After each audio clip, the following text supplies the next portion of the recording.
What's the first thing you usually think about when you wake up? The first thing I think about upon waking up is how much I do not want to wake up. I hate waking up. I've always hated waking up. Some of my earliest memories are of fighting with my mother about waking up. Mornings are the worst because it is the longest possible time before you are free of obligations again for the evening night. Then I spend the next 10, 15 minutes mentally pleading with the universe to please, please, please let this relentless cycle of work end. I'm good at multitasking, so I do this while taking a shower. And then I go to work. Lather, rinse, repeat. Story 2. Why the fuck did you think it was a good idea to stay awake until 4 a.m. playing that stupid game? Now you have 12 long hours of work ahead, barely slept 3 hours, and you're not even that good at that game. You're 38, goddammit. What is wrong with you? Story 3. I've been trying to make gratitude my first thought. When I wake up, I take a second to appreciate the fact that I'm alive, healthy, and have a new day to experience. It helps set a positive tone for the rest of the day, even when life feels chaotic. Story 4. Music starts in my brain. Today, and for the past week, it's been, do you remember? The 21st of September? The horns are blaring with the big buildup and boom, pop up and move on to what I'm wearing. What's for lunch? I need a new toothbrush. Is the lunar eclipse today? 15 jillion thoughts at the speed of hyper as earth, wind, and fire are blaring in the background. Definitely puts pep in my step. Story 5. The first thing I usually think about when I wake up is checking my phone for any important notifications or messages. But honestly, sometimes I think about whether I still have time to hit snooze. Story 6. My pumpkin spice coffee or my morning run lift. I personally love waking up in the morning. I like it when it's dark outside, so I personally enjoy the mornings. Focusing on positivity, but not too hard, because if you try to manifest positivity, it might backfire. Anyway, love the AM. Story 7. How absolutely absurd and outlandish my dreams were, and how it feels like I have a brain the size of a pea in my head. Such a weird feeling that I can only describe as that LOL. Story 8. Did I remember to bring my dog back in the house? For context, he's 15, blind, and needs me to take him outside at least once a night when I'm in a half-sleep daze. I'm always worried that I left him to circle around the backyard for 5 straight hours. Story 9. I should probably go to the gym, go to church, maybe pick up a musical instrument to play instead of just video games. How about making myself a healthy, balanced breakfast? Follow up on jobs I recently applied for? Maybe go back to school? Nah, I'll just sleep in until right before I gotta go to work. Story 10. It's been a year since we broke up, but most of the time, my first thought is Abe Tier. I don't think it's because of the relationship part, but because of the 6 years of friendship that we had and how we used to text or call each other first thing in the morning. Story 11. Obviously, the first thing that hits my head is if I have to pee, but after that, I just kind of go into auto mode. I have a sort of morning routine that gets a bunch of stuff done really quick, and I don't really think about much of anything except how long is that coffee going to take to get done.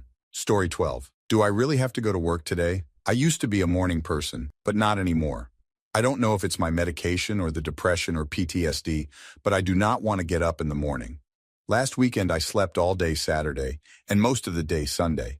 I was able to sleep at night as well. Is anyone else experiencing this? Story 13. First thing, overthink the weird dream from last night trying to make any sense of it. Like a cow rowing on a boat of Coke cans in river of lava, or of a dream where I was about to bite into a penguin kebab. My dreams are very weird, so mostly those preoccupy my mind in the morning. Story 14. Is the baby breathing? Quick, get up before people need me. Am I hungry? Do I need a shower? Are clothes ready? Did I make pack up? Is there enough milk for cereal and a cuppa?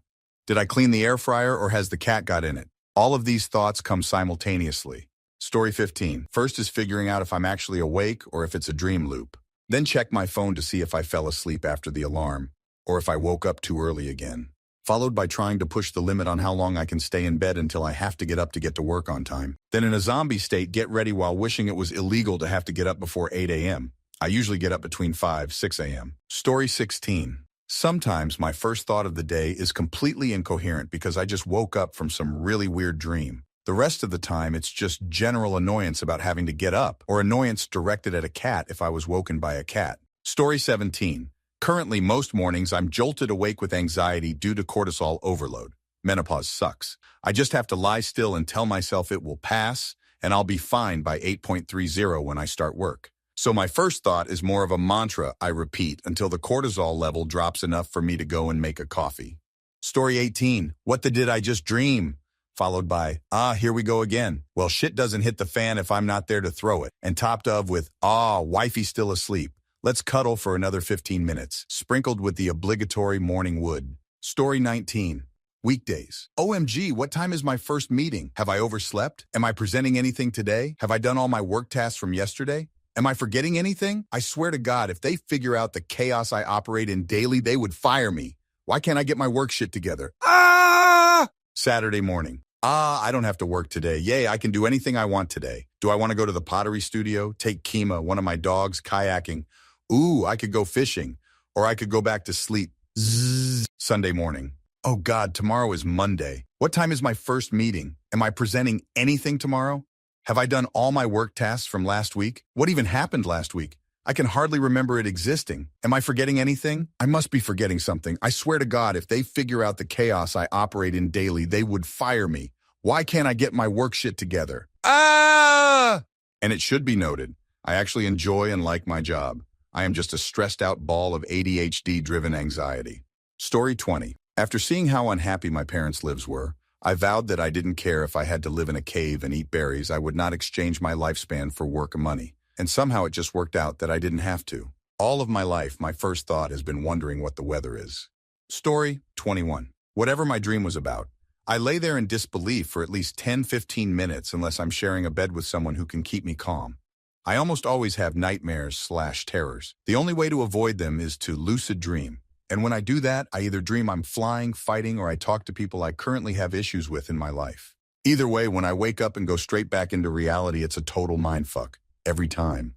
Story 22. My kids. Usually one of them is snuggled in beside me, and I'm hanging off the side of the bed. The first thing I think is, shit, my alarm is going to wake them up. The second thing I think is, I better get my shower now while they're asleep so we will all be ready to leave for school on time. I read a lot of the comments talking about dreading going to work. I used to feel that way, and sometimes I take for granted how lucky I am now to have the life that makes me content to be awake. Story 23. I wonder if every stranger I meet will still think I need to be punished with abuse today. Will today be the day that I find out why I am being punished? Then I shrug and go about my business, same as it ever was, just slightly less interested in looking both ways while crossing the street. Story 24. I don't wanna. How many hours until I can go back to bed? Followed by a little pep talk about how I can make it through my day and be back home before I know it. Then after a few more grumbles, I'll roll out of bed and start my day. Story 25. It depends. But usually it's been, I don't want to go to work. I'd rather stay home in my bed. Or it's me thinking about a paper or an assignment for class that's due soon. And I get overwhelmed by it. Anxiety hits hard in the mornings for me. Story 26. I think about 17 different things soon as I wake up in 4 different songs. I think I have an issue where my brain does not shut off and is constantly thinking 24/7. It's a curse. Sometimes this problem wakes me up in the middle of the night and my mind just doesn't stop, man. I don't get it. Story 27. I recently got a new mattress so sprinkled among all the normie. I don't want to go to work. Why is my alarm so loud? Thoughts I get to feel good about how comfy my new bed is and how much better my back feels compared to waking up with random agonies every day, so that's nice. Next theme. What massively improved your mental health? Story 28. Honestly, lockdown in 2020. It really showed me just how asocial I was and that limiting social interaction was essential for my well-being. My blood pressure went down and I stopped biting my nails, which I'd done for nearly 30 years. I'm by no means a hermit, but I don't force myself to socialize nearly as much as I did pre-pandemic. Story 29. Understanding that I'm doing fine. A lot of people have it much better than me. Some people have it unimaginably worse than me. I am happy to be average and to have some options in life. I wish I had understood when I was young that I was mostly like other folks and better than some. I spent too much time in my 20s trying to be popular and stylish. I follow my own road now and have helped some folks find their own. Cheers! Story 30. Starting to realize that not everybody thinks about you, just like the same way you don't necessarily think about other people. Once you realize that, you start not giving a fuck about what people might think or not because they're not thinking about you in the first place. Not sure it makes sense, but in my French mind it does. Might get lost in translation. Story 31, stop watching any and all kind of news and being okay with not being in the know. I know nothing of current events, politics, drama, and I'm better off for it because most of what you see on the news is simply rage bait and not actual reporting. Story 32. Journaling has been a game changer for me. It's like having a low-budget therapist who's available 24/7. I write down everything that's bugging me, and somehow seeing it on paper makes it seem more manageable. Plus, doodling in the margins is a nice bonus stress reliever. Story 33. paying attention to my thoughts as they come and go, and detaching from the ones I no longer want to associate with. I.e., life is meaningless. Wait, no, fuck that. Life is full of the meaning I give to it, or I'm such a loser. Nah, fuck that. I love myself, and I think I'm pretty cool. Helps rewire the brain. It's the perfect example of fake it till you make it, because at first it's like, why would I say this? I don't really believe it. But if you tell yourself enough positive things over time, you'll start to believe them more readily than the negative. Story 34, hope. A whole lot of hope, definitely, and working towards something inch by inch so I can leave my home and live in a place where I can actually focus on healing, just hanging on to that like a lifeline RN. Also taking care of myself like I do others. Story 35, honestly, the right people. They can help you to achieve everything you've ever wanted. I can't go outside for long periods of time, but the right person makes me want to stay outside forever.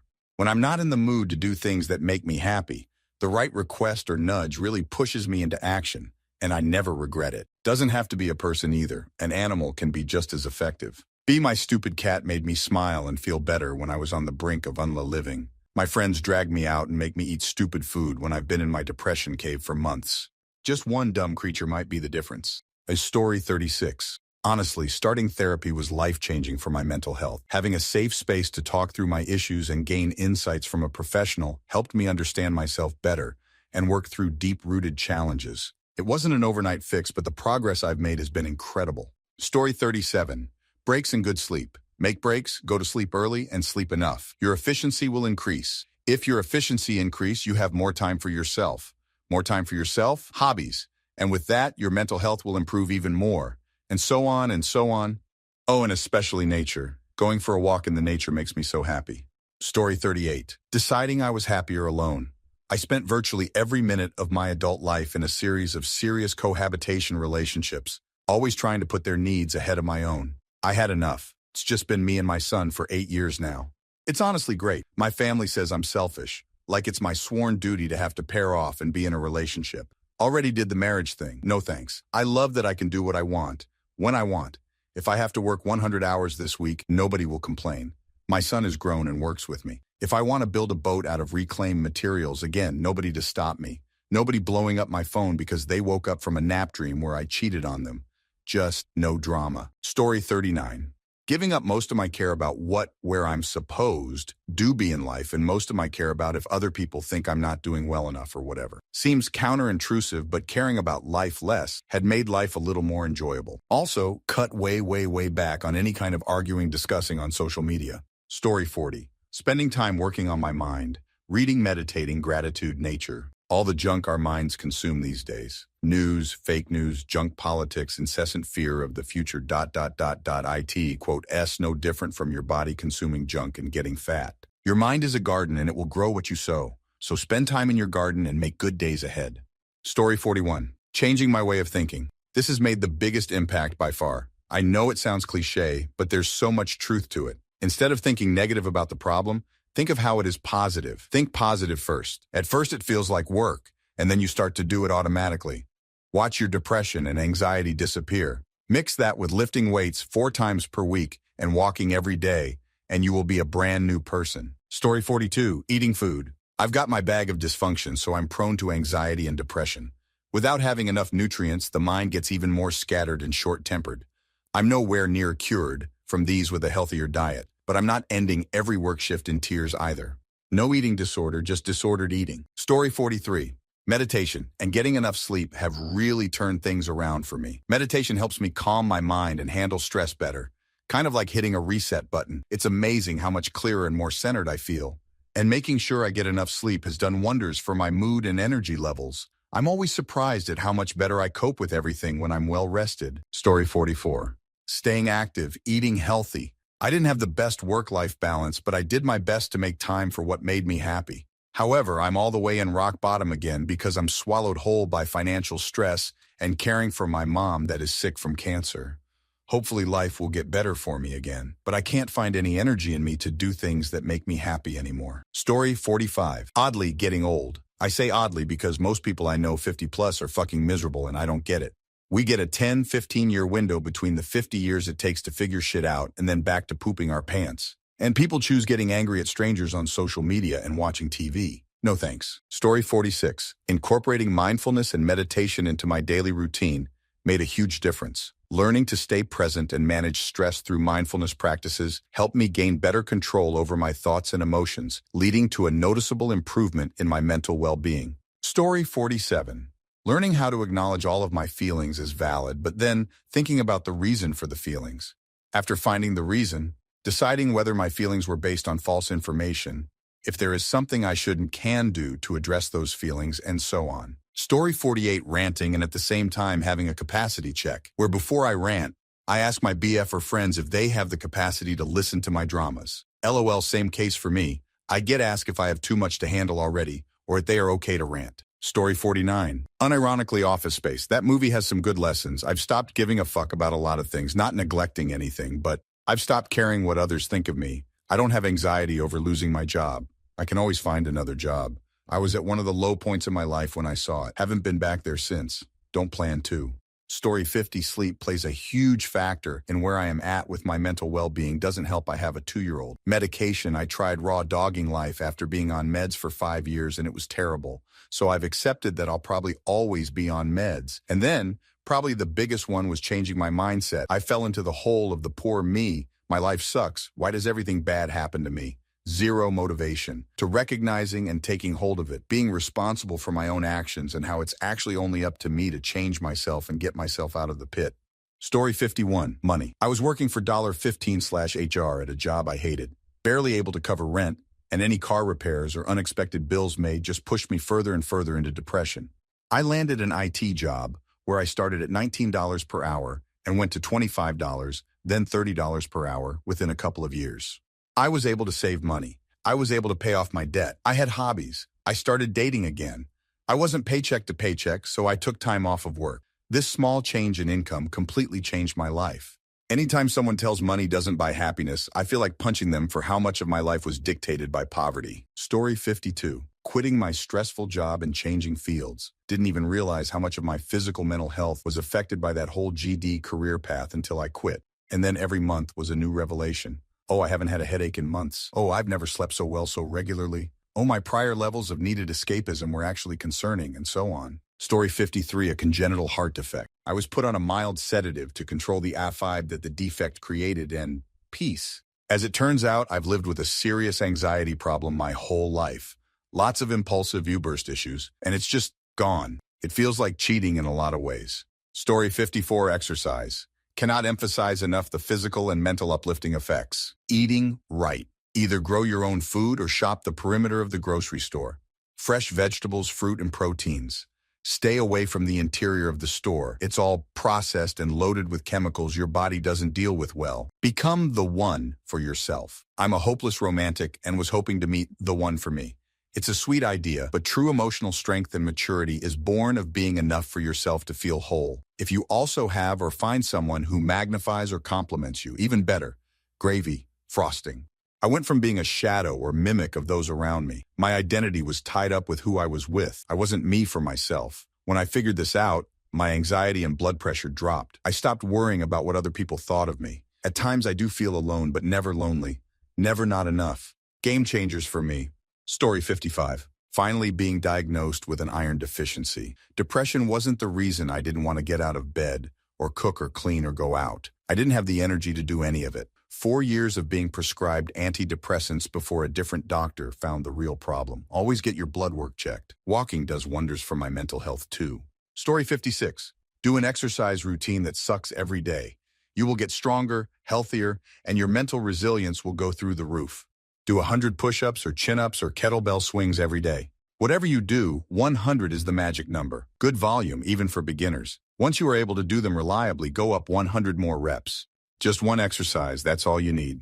After a couple of months, the pain will be replaced with endorphins. Work out high. It's addictive and great for your mental health. Lowers cortisol levels and resistance training burns fat. You should up your protein intake to make this sustainable. Easiest way to do that is with a protein shake. 2 scoops. Gold Standard is a great choice. Vanilla ice cream is my favorite. Take Epsom salt baths when you do this. Helps recovery. Have to work in the morning? Go to bed early and wake up early. Get up at 4 a.m. and do your workout. Soak in tub. Protein shake for breakfast, maybe with bacon and eggs, high protein. Shit, just upping your protein intake without working out will make you feel better. Inside of a week, you'll feel more energized. Story 57. Uninstalling social media apps from my phone and replacing scrolling with reading. Or doing something else, but usually it's reading. I still use social media when I am at my desktop, mostly Reddit, really. But you'd be surprised at how much you aren't encouraged to use it if it's not in your pocket. I haven't used most of my accounts in months. Story 58. I'm in the process of fixing things in myself, and it might sound cliche, but don't be afraid to cut toxic people out of your life, no matter how vital they may seem. Family, friends, relationships. It doesn't matter if they treat you like garbage, then they don't deserve to have you in their lives. Story 59. Sleep. Not just quantity, but quality as well. What you eat, drink, do before bed, etc. do change the quality of it. Like caffeine is a good example. A lot of people can fall asleep after a coffee, no problem. But it will have a negative effect on quality. So caffeine is good for you, but poison to close to bedtime. Apparently 8h before bedtime, no more caffeine is a good idea for most. Story 60. Getting the right supplement mix and genetic testing. Turns out my treatment-resistant depression was based on a lack of folic acid, which in turn meant a mutation on the MTHFR gene. I must take omega-3 and folic acid, methylfolate, every day in order to not fall into a deep depression. Having a social life and the feeling of community is the second big pillar of mental health for me. Stopping shopping for some reason made me feel amazing. Just looking at things and not buying them makes me feel so relaxed and at ease with myself. It's ridiculous. Trying to wean myself off social media, I am not good at it at all, unfortunately, but most likely it will help too. And my cats, of course, they are the best. Story 61. Honestly, getting the correct diagnosis. I was diagnosed with severe anxiety and depression, as well as BDD and PTSD as a teenager. That was all overruled by a BPD diagnosis in 2016 when I was almost 20 years old. I was given treatment, DBT, and group therapies and medications, but that didn't really help much. In 2022, I diagnosed with autism and last month with ADHD and had my BPD diagnosis revoked last year as I didn't fit the diagnostic criteria anymore. I've now been able to find other women my age, 27, who have had the same experiences, and being able to bounce off each other has helped me learn to cope better with regulating my emotions, pacing my energy, etc., and my mental health is so much better for it. Also, in that time, I found the love of my life, and we adopted a cat, so those definitely helped. Story 62. During COVID, we started going for long walks in 3 120-acre gardens near us. It was the safest place to be out and about at that time. Walking in nature really can be a mood lifter. We still do it a lot. Also going to the gym now. I use a red light therapy panel for exercise muscle recovery so I can keep exercising, and it also helps me sleep. It's very relaxing, and it makes my facial skin look good. Story 63. Martial arts and any physical activity that is also mentally stimulating / feels like creative problem solving. BJJ, rock climbing, and fencing are big ones for me. I hate just going to the gym, even when I'm doing well. It doesn't help me mentally. And getting myself to a point where I want to be changed by as many experiences as I can be. Therapy, fights / ruptures with family, time with friends. I don't want to come out of things without them having been meaningful if I could have made meaning. I want to grow and not get stuck in my ways and dig my heels in. And that's really changed everything for me. Story 64. Becoming 420 friendly and leaving alcohol behind and stopped eating meat. Omnivore has proven best diet for humans. Still went vegetarian though and lost 100 pounds. Went from obese to shredded and feel like I can fly. Everybody loves me now and I get so many compliments on my looks, it's crazy. Story 65. Not working in corporate America. So much unnecessary stress disappeared quite literally overnight. I got lucky and got a job with a locally owned company. I now tell everyone I know that if they have an opportunity to leave their corporate job, do it. All the work in making a change is worth it when you work with a person instead of a corporation. Story 66. I learned to value my time, dole it out conservatively, and respect my boundaries. I thought love was being accessible at all times to everyone. What ended up happening is I was always the support, but I was burning out. I had no restrictions, and with everyone taking just a little out of me, I had nothing left. Now I have strong boundaries. I know how to say no, or I'm not in a good headspace for this. I enjoy my solitude and don't feel guilty turning the phone off and limiting access to myself for a time. And I've found, because I have those boundaries, I'm now in a better place to care for people when they truly need me, because mentally I'm stronger and more emotionally sound. Story 67. Talking with someone who actually wants to listen to my problems. Sometime they didn't even reply. Just hearing everything out loud made more sense than in my head. It's been a huge help, and I know you may be thinking there's no one like this for me, but trust me, there is always someone willing to listen to you.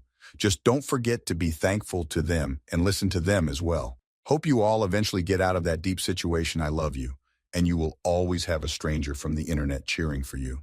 Story 68, therapy worked great. Also, listening to and reading everything that I could from Brené Brown. The woman is a treasure. Once you begin to understand what is going on in other people's heads, you can start to unravel what is also going on in yours, as well as where what is going on in yours is through a conscious or unconscious manipulation of others. I'm not saying everyone is trying to manipulate you, just that sometimes the way people deal with their own shit is projecting it onto you, which is not your fault. Story 69. Think it through. Face the things that make you depressed and anxious, putting it all into perspective, forgiving yourself and others, acknowledging your strengths and accomplishments. Build on those. Don't beat yourself up. Scroll less and make something. Stop listening to the negative voice in your head. The devil is a liar. Story 70 years of meditation, 6 months of therapy, changing habits, creating a morning and evening routine, quitting weed and caffeine, eating healthier, exercising, and prioritizing sleep. The thing that improved my mental health the most is energy healing and meditation. However, all of these were really helpful. Story 71 stepped down from a prestigious position at my work that was essentially a 6% pay increase for a 100% workload increase, all in addition to my basic responsibilities. The best part? Now that it's off my plate, doing my main job is a breeze and I have time for exercise and hobbies rather than working nights and weekends to crank out random projects that never actually go anywhere. Story 72, therapy, medication, and support from family and friends. Exercise helps a lot too. I lived a rather sedentary lifestyle, but in small steps, quite literally, I started doing activities outdoors. I still have problems, but with the help I've received, my mental health has improved. Story 73, I used the Finch app.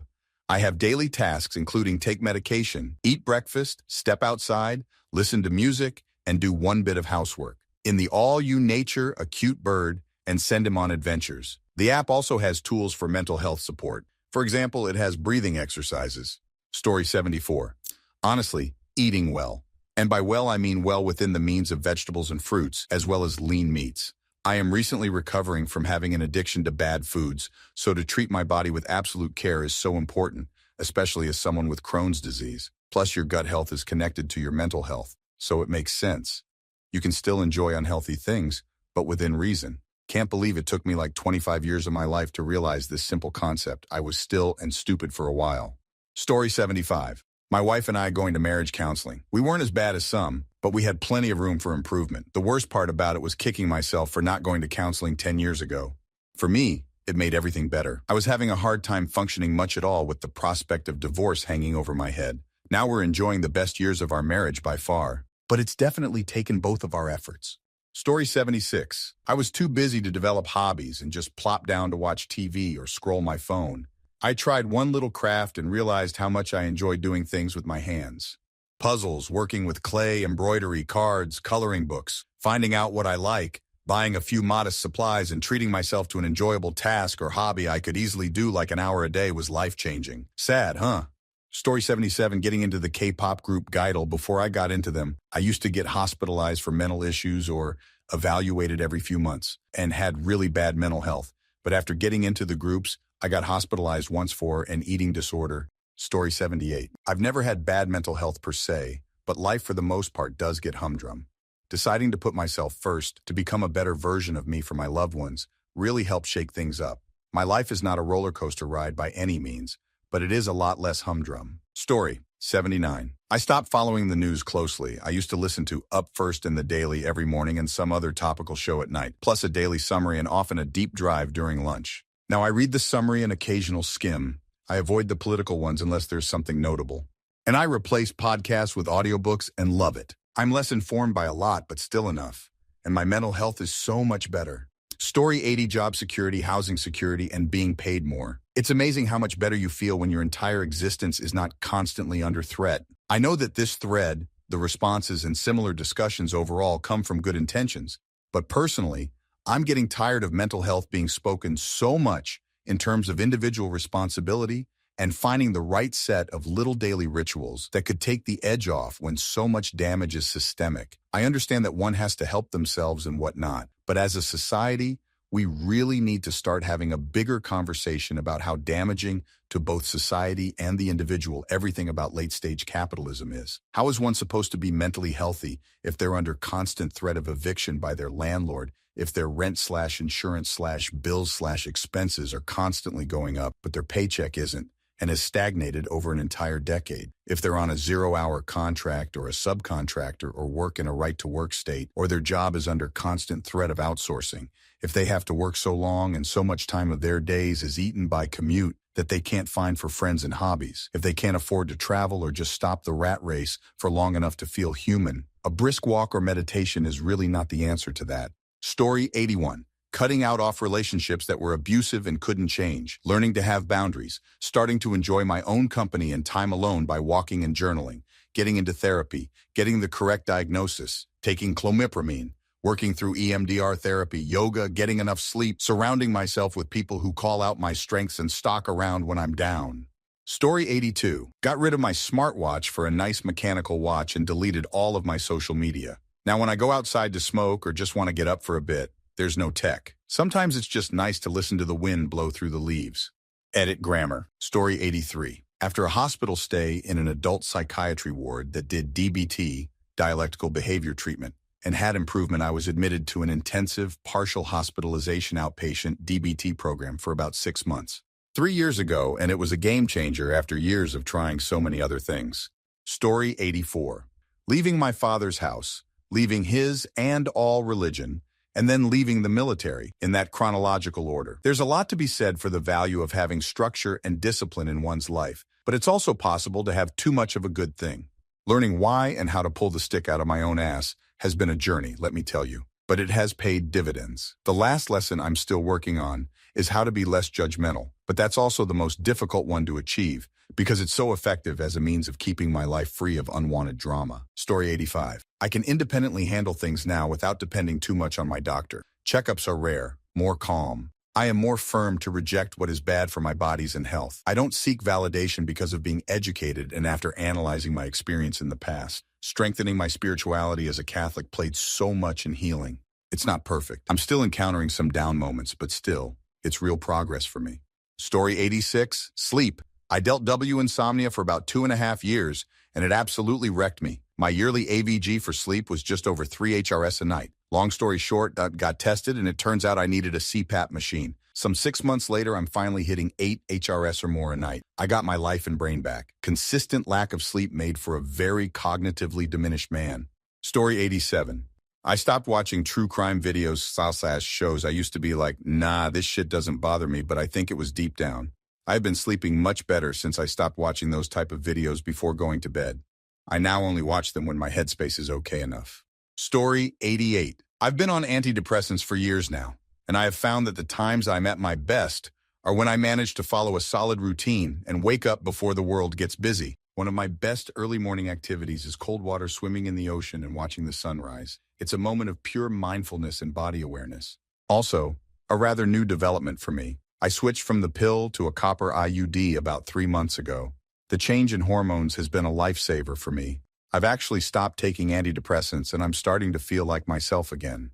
Interested to know if any other women have had a similar experience. Story 89.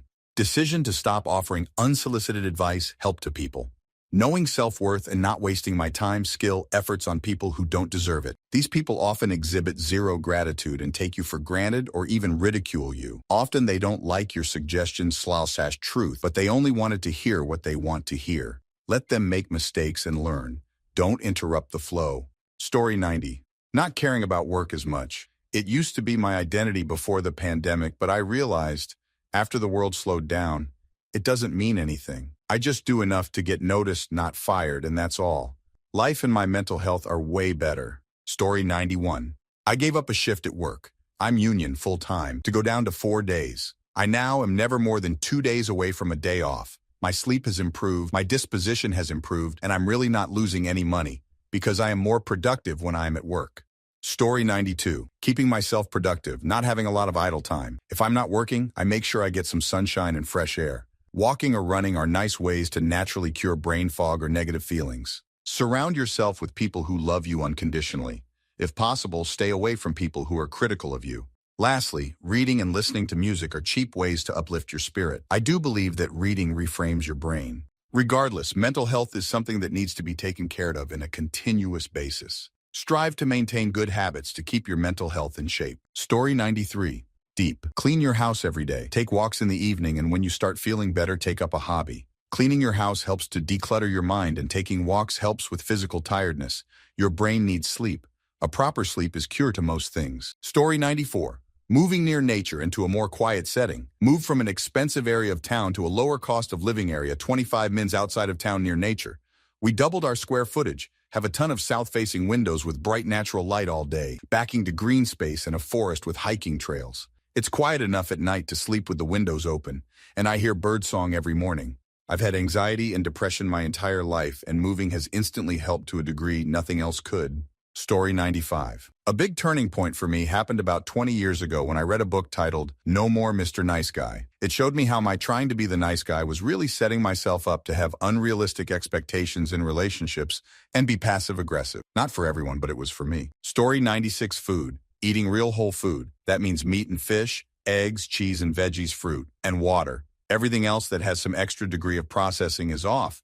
Candies, sodas, snacks, bread, chips, pastries, cereals, alcohol, prepackaged meals, you name it. The difference was night and day. I was shocked. Still am that such a simple thing would make the hugest impact. Story 97. Cutting friends. Not that there's anything wrong with my friends, but I need tons of recharge time on my own, and I find whenever I have friends, they always require a lot of your time. I have a very people-based job that always requires being on, so all I crave is my own time. I love my own company, and while I like people and my friends, I am much more mentally charged, keeping them at a distance. I would choose my own company any day. Story 98.